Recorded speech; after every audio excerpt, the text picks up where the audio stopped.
வணக்கம். இது தமிழ்லங்கா செய்திகள். முதலில் தலைப்புச் செய்திகள். இலங்கையில் பரபரப்பை ஏற்படுத்திய வங்கிக் கொள்ளை பின்னணியில் உள்ள மர்ம நபர்கள். பரீட்சைகள் தொடர்பில் கட்டாயமாகும் புதிய நடைமுறை. பரீட்சைகள் திணைக்களம் அறிவிப்பு. ஜனாதிபதி பிரதமர் இடம்பெறும் ஏஐ காணொலிகள் குறித்து விடுக்கப்பட்டுள்ள எச்சரிக்கை. பஹ்ரைன் மீதான தாக்குதலுக்கு சவுதி கண்டனம். தொடர் வீழ்ச்சியில் இலங்கை ரூபாய் நம்பிக்கை இழந்த அனுர அரசு. படுகொலை செய்யப்பட்டு மண்ணில் புதைக்கப்பட்ட யுவதி தொடர்பில் வெளியான பகிர் தகவல். பெருமளவு வெளிநாட்டு சிகரெட்டுகளை கடத்தி வந்த மூவர் விமான நிலையத்தில் வைத்து கைது. ஐரோப்பிய நாடொன்றில் கொடூரமாக தாக்கப்பட்ட இலங்கையர் தலையை துண்டித்து சிலையில் தொங்கவிட்டு பரபரப்பை ஏற்படுத்திய சம்பவம். சிக்கிய பிரதான சந்தேக நபர். சட்டவிரோத மீன்பிடியில் ஈடுபட்ட 44 பேர் கடற்படையினரால் கைது. ஹரட முதியோர் இல்ல தீ விபத்து. இல்லத்தின் பணிப்பாளருக்கு விளக்கமறியல்.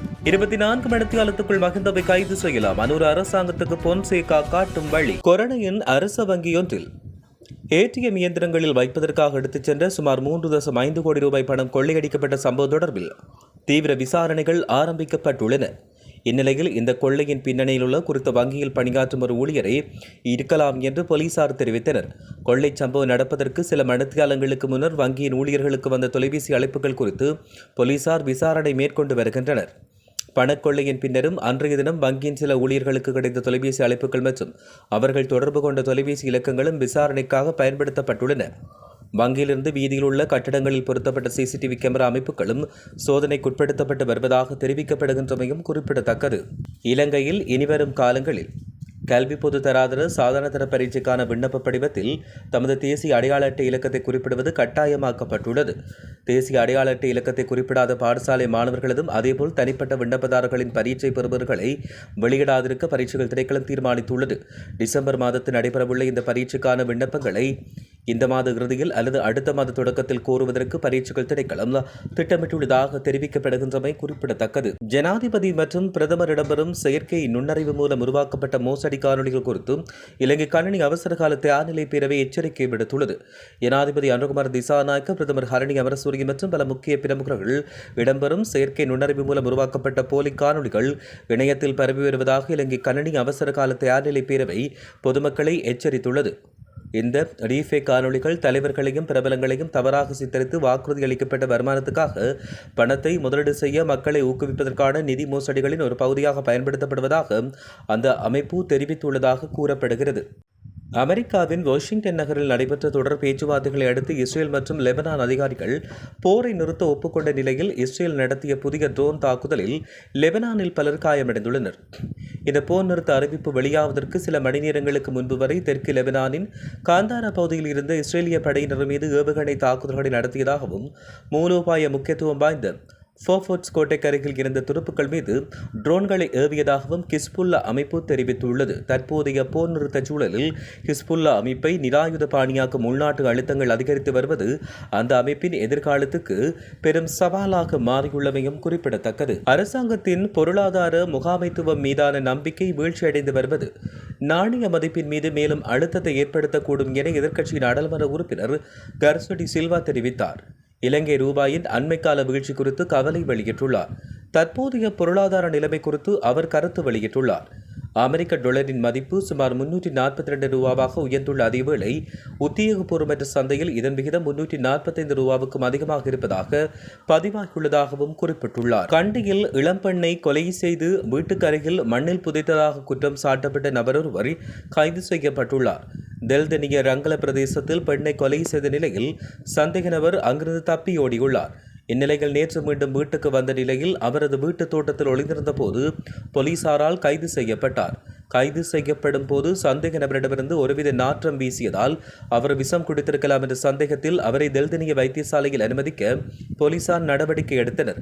இளம்பெண் காணாமல் போனமை தொடர்பில் சந்தேக நபர் போலீசில் செய்த முறைப்பாடு குறித்து போலீசாருக்கு சந்தேகம் ஏற்பட்டது. இதையடுத்து இது தொடர்பாக அவரின் தாயாரிடம் விசாரணை நடத்தப்பட்டது. இதன்போது பெண்ணை தாக்கி கொலை செய்து வீட்டுக்கு அருகில் சேற்று நிலத்தில் புதைக்கப்பட்டமை தெரிய வந்ததாக கூறப்படுகின்றது. சீனாவில் தயாரிக்கப்பட்ட 8.3 மில்லியன் ரூபாவுக்கும் அதிகமான மதிப்புள்ள சிகரெட்டுகளுடன் 3 சீன நாட்டவர்கள் விமான நிலையத்தில் இன்று காலை கைது செய்யப்பட்டுள்ளனர். கைது செய்யப்பட்டவர்கள் 35, 38 மற்றும் 50 வயதுடைய சீன நாட்டவர் ஆவர். அவர்கள் 6 சூட்கேசுகளில் மறைத்த 5580 சிகரெட்டுகள் அடங்கிய 279 அட்டைப்பட்டிகளை நாட்டுக்கு கொண்டு வந்ததாக தெரிவிக்கப்படுகிறது. ஐரோப்பிய நாடான இத்தாலியின் நேபிள்ஸ் நகரில் மின்தூக்கி அருகில் இலங்கையர் ஒருவர் கொடூரமாக தாக்கப்பட்டுள்ளார். இலங்கையர் மீதான வன்முறையுடன் கூடிய கொள்ளை மற்றும் சட்டவிரோதமாக ஆயுதம் வைத்திருந்த குற்றச்சாட்டுக்காக அல்ஜீரியாவைச் சேர்ந்த 32 வயதான நபர் ஒருவரை போலீசார் கைது செய்தனர். அவர் ஏற்கனவே போலீசாரின் குற்றப்பதிவேடுகளில் உள்ளவர் என்று தெரிய வந்துள்ளது. மின் தூக்கியில் ஏறுவதற்காக 57 வயதான இலங்கை நபர் ஒருவர் காத்திருந்த போது அவரை பின்புறமிருந்து தாக்கி அவரின் கழுத்திலிருந்து தங்கச்சங்கிலியை பறித்துள்ளார். எனினும் அருகில் ரோந்து பணியில் ஈடுபட்ட போலீசார் விரைந்து செயற்பட்டு சந்தேக நபரை கைது செய்துள்ளனர். மேலும் சந்தேக நபரிடமிருந்து கத்தி ஒன்றையும் பறிமுதல் செய்தனர். சம்பவத்தில் லேசான காயமுற்ற இலங்கையருக்கு அதிகாரிகள் முதலுதவி அளித்துள்ளதாக தெரிவிக்கப்படுகிறது. அம்பலாந்தோட்டை மாமடல மொகுடியாய பகுதியில் நபரொருவரின் தலையை துண்டித்து சிலை ஒன்றில் தொங்கவிட்ட கொடூர சம்பவத்துடன் தொடர்புடைய பிரதான சந்தேக நபர் கைது செய்யப்பட்டுள்ளார். சம்பவத்தோடு தொடர்புடைய பிரதான சந்தேக நபர்கள் மூவரையும் கொலை செய்யப்பட்ட நபரின் மனைவியும் மகளும் நீதிமன்ற அடையாள அணிவகுப்பில் துல்லியமாக அடையாளம் காட்டியுள்ளனர்.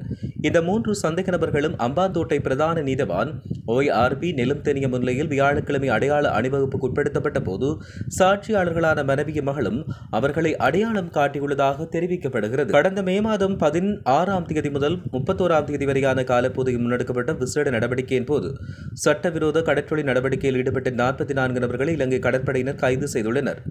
கிழக்கு மற்றும் வடக்கு கடற்படை கட்டளை பிரிவுகளால் பனிச்சங்கேணி, சோபாத்தீவு, பொல்மடல்குடா, கிண்ணியா, சூடைக்குடா, ஓட்டமாவடி, அலம்பில், புதுக்குடியிருப்பு மற்றும் சொண்டிக்குளம் உள்ளிட்ட கடலோர மற்றும் கடற்பரப்புகளில் முன்னெடுக்கப்பட்ட தொடர்ச்சியான சோதனையின் போது இந்த சந்தேக நபர்கள் கைது செய்யப்பட்டுள்ளதாக தெரிவிக்கப்பட்டுள்ளது. கொரோனா முதியோர் இல்ல தீ விபத்து சம்பவம் தொடர்பில் கைது செய்யப்பட்ட அந்த இல்லத்தின் பணிப்பாளரை ஜூன் மாதம் 11ஆம் தேதி வரை விளக்கமறியலில் வைக்குமாறு கொரோனா நீதவான் நீதிமன்றம் உத்தரவிட்டுள்ளது.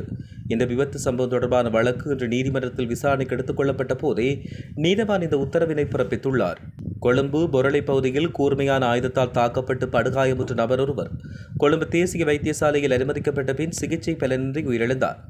பொரளை போலீஸ் பிரிவுக்குட்பட்ட ஹல்கவத்த பகுதியில் நேற்று நபர் ஒருவர் கூர்மையான ஆயுதத்தால் தாக்கப்பட்டு படுகாயமடைந்துள்ளதாக பொரளை போலீஸ் நிலையத்துக்கு கிடைத்த தகவலுக்கு அமைய விசாரணைகள் ஆரம்பிக்கப்பட்டுள்ளன.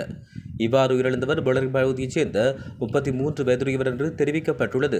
தனிப்பட்ட தகராறின் காரணமாக இந்த நபர் படுகொலை செய்யப்பட்டதாக போலீசார் குறிப்பிட்டுள்ளனர். முன்னாள் ஜனாதிபதி மஹிந்த ராஜபக்ஷ தூக்கிலிடப்பட்டால் ஜனாதிபதி அனுரகுமார திசாநாயக்க தலைமையிலான அரசாங்கம் நாட்டை கட்டி எழுப்பியுள்ளது என்பதை ஏற்றுக்கொள்ள முடியாது என்று ஃபீல்டு மார்ஷல் சரத் பொன்சேகா தெரிவித்தார். கொழும்பில் இடம்பெற்ற நிகழ்வொன்றில் கலந்து கொண்டுரையாற்றும் போது சரத் பொன்சேகா இவரை தெரிவித்தார். ஜனாதிபதி அனுரகுமார திசாநாயக்க உள்ளிட்ட இந்த அரசாங்கம் எவ்வளவுதான் பெருமை அடித்துக் கொண்டாலும் மஹிந்த ராஜபக்ஷவுக்கு தண்டனை வழங்கப்படாவிட்டால் தற்போதைய அரசாங்கம் இந்த நாட்டை கட்டி எழுப்பியுள்ளார்கள் என்பதை நாங்கள் ஏற்றுக்கொள்ள மாட்டோம். இந்த நாட்டுக்கான கடமையும் சேவையும் நிறைவேற்ற வேண்டும். இந்த அரசாங்கம் மக்களுக்கு சேவை செய்யும் தன்னுடைய கடமையையும் அதை நிறைவேற்றும் நாளில் நாங்கள் ஏற்றுக்கொள்வோம். இதுதான் யதார்த்தம், இதுதான் உண்மை. நாங்கள் அதிகாரத்தில் இல்லாவிட்டாலும் உண்மையை பேச நாங்கள் அஞ்ச மாட்டோம். 24 மணி நேரத்துக்குள் மஹிந்த ராஜபக்சவை கைது செய்ய முடியும். மஹிந்த ராஜபக்சவுக்கு வழங்கப்பட வேண்டிய தண்டனை அவர் தூக்கிலிடப்படுவதுதான் என்று ஃபீல்டு மார்ஷல் சரத் பொன்சேகா தொடர்ச்சியாக வலியுறுத்தி வருகிறார்.